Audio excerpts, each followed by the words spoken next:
ओडिशा रे जिला गठन करी नूतन जिला गठन करी जिला वृद्धि निहाती आवश्यकता अच्छी एवं जहाँ राजस्व मंत्री कही नूतन जिलार आमर प्रस्ताव अच्छी ताहा निश्चय स्वागत योग्य। ओडिशा रे जिला संख्या बढ़िया कथा एवं पदमपुर कथा आप देखु 1975 मसीह जस्टिस राजकिशोर दास कमिशन सुपारिश क्रमे बामंडा एवं पदमपुर दुईटी मान बुढ़ासुंबर दुईटी जिला सुपारिश करा से दिन पदमपुर गोटे युक्तियुक्त दाबी रही किंतु 1991 जिते जिला पुनर्गठन प्रक्रिया आरंभ करागला एवं विभिन्न फेज रे 13टा जिला है से समय पदमपुर को उपेक्षा करागला। 2018 मसीह पदमपुर रे गोटे आंदोलन होता आंदोलन पर मुख्यमंत्री को नवीन पट्टनायक को से साक्षात करूँ एवं उपनिर्वाचन समय से डिसेम्बर 23 सुधा पदमपुर जिला साकार हो घोषणा करते किंतु दुर्भाग्य विषय राजनीतिक इच्छा शक्तिर अभाव आज पर्यंत पदमपुर जिला हो पारि नहीं। तेणु आम आशा करुछु जे नूतन सरकार डबल इंजिन सरकार लोकंकर सरकार से पदमपुर दाबी को प्राथमिकता देवे एवं पदमपुर को गोटे नूतन जिला घोषणा करेंगे। देखु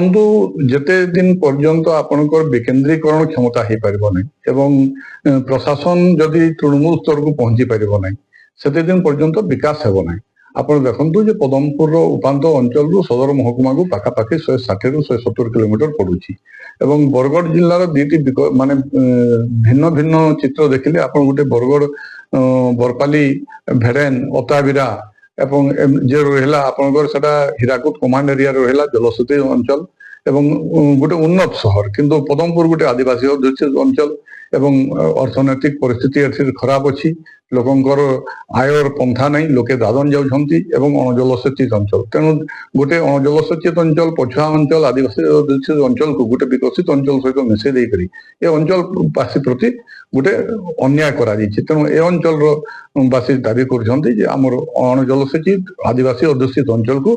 पदमपुर सब डिविजन को गोटे स्वतंत्र जिला करा जाय एवं जार द्वारा प्रशासनिक स्तर रे एवं जहाँ डिस्ट्रिक्ट एज यूनिट जहाँ जदि आउछि सुविधा सुजोग सेटा आमे लाभवान हो पारिबु। दरकार पड़े एठी मेडिकल कॉलेज हो पारिबो दरकार पड़े एठी आपनकर विभिन्न स्कूल कॉलेज शिक्षानुष्ठान माने हो पारिबो तो सर्वोपरि ए अंचल रो सामग्रिक विकास हो पारिबो। मोर ना जनरल त्रिपाठी मैं पदमपुर सीनियर सिटीजन फोरम रो सभापति अच्छे। गत किसी दिन तले विधानसभा राजस्व मंत्री के मंतव्य देते कि 2026 आर्थिक वर्ष पर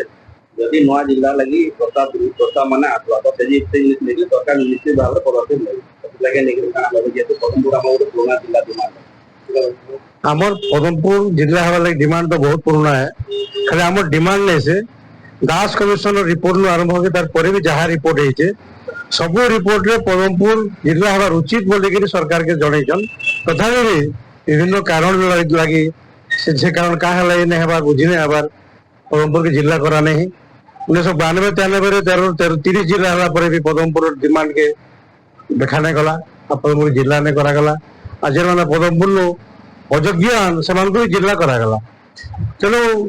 स्वास्थ्य जेन हम राजस्व मंत्री जेन कथा कहीजन ताको स्वागत करूछु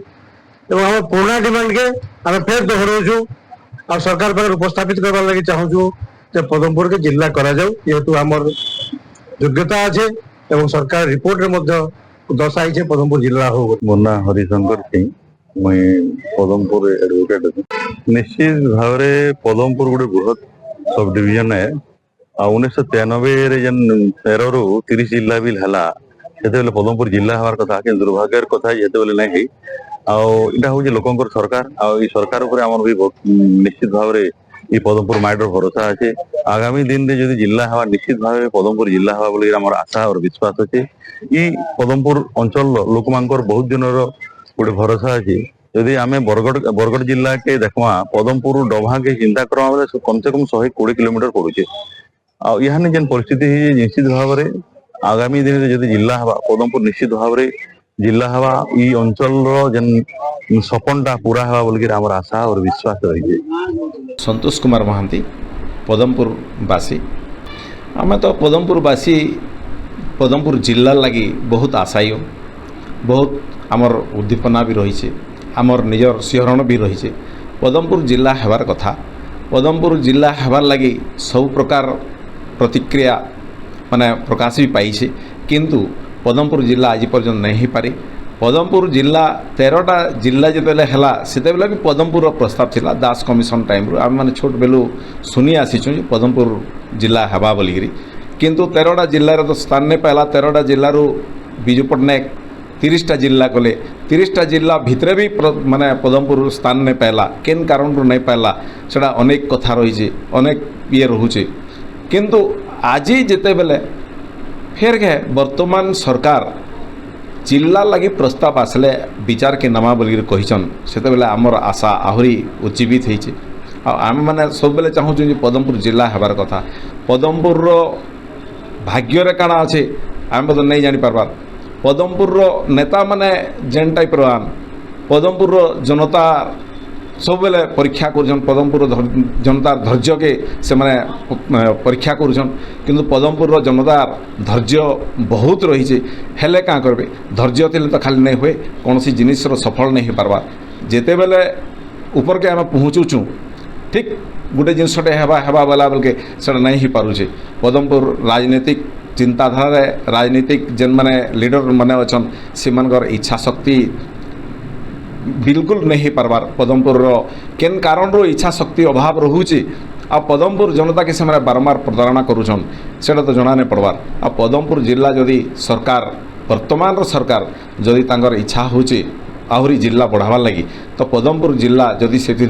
स्थान पाचे आम मैंने बहुत खुशी हमू आ पदमपुर जिला लगी वर्तमान आंदोलन किसी आवश्यक नहीं वर्तमान आम गोटे आमर प्रस्ताव नहीं जीवार कथा जेहेतु प्रस्ताव आह्वान कर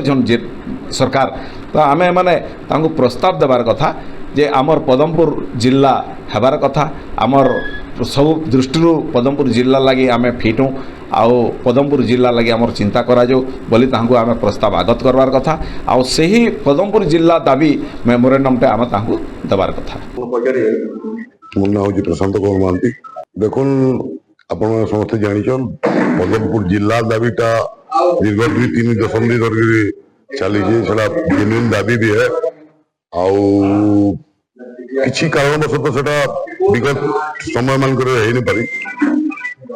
जेटा कि एबे सुनबाके जहाँ आम भी पाइछु सोशल मीडिया देखो आपण मैंने देखले माननीय राजस्व मंत्री सुरेश पुजारी गोटे जिला मानकर दाबी उपस्थापना जेन माने ही करिजन मानकर भितरे सर्वाग्रे पदमपुर अच्छे बोलिकरी आमे जानलु सेटा बहुत भल जिनिसटा आमे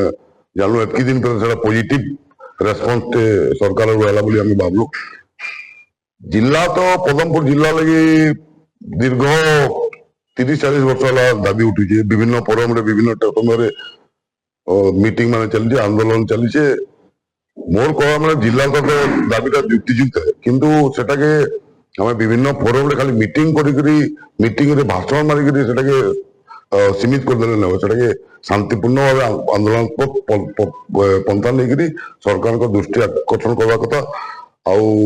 एबे तो लोकों सरकार जन माननीय राजस्व मंत्री जेहेतु आप समस्या जानते से निश्चित भाव